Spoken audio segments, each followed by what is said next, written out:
আল্লাহ পাক বলেন, দুনিয়ার মানুষ কান খুলে শুনে নাও। আল্লাহ রসুলের কাছে সাহাবীরা আসেন, ইয়া রাসূলুল্লাহ, ইয়া হাবিবাল্লাহ, টাকা পয়সা ধন দৌলত অর্থ সম্পদ কার পিছনে ব্যয় করব।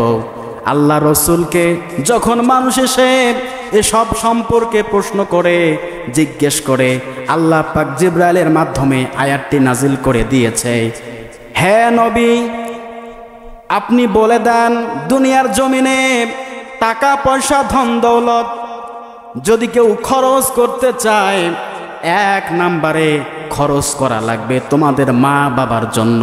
বলি সুবহানাল্লাহ। আল্লাহ পাক 5টা কন্ডিশন সেখানে দিয়েছেন। কয়টা? 5টা। ইয়াসআলুনাকা মাযা ইউনফিকুন কুল মা আনফাকতুম মিন খায়র ফালিল ওয়ালিদাইনি ওয়াল আকরাবিন। 1 নম্বরে ওয়ালিদাইন, তোমার পিতামাতার জন্য খরচ করো। ইয়া রাসূলুল্লাহ, ইয়া হাবিবাল্লাহ, আপনার উম্মতদেরকে বলে দেন যত টাকার মালিক হোক না কেন তারা যেন তাদের মা বাবার পিছনে খরচ করে। খরচ করতে হবে। এখন এমনও দেখা যায় সন্তান পাকা রুম, এয়ার কন্ডিশন রুম, ভালো রুমে বউকে নিয়ে সন্তানদেরকে নিয়ে শুয়ে আছে, আর মা বাবাকে রেখেছে গোয়াল ঘরে। এরকম লোক আছে না নাই? আমার এলাকায় আছে, আমি দেখি তো।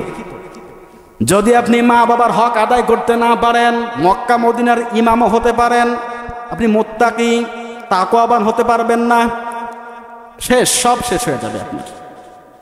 তাহলে কি করতে হবে? টাকা পয়সা খরচ করতে কার উপরে? কার জন্য টাকা পয়সা ব্যয় করতে হবে বলেন?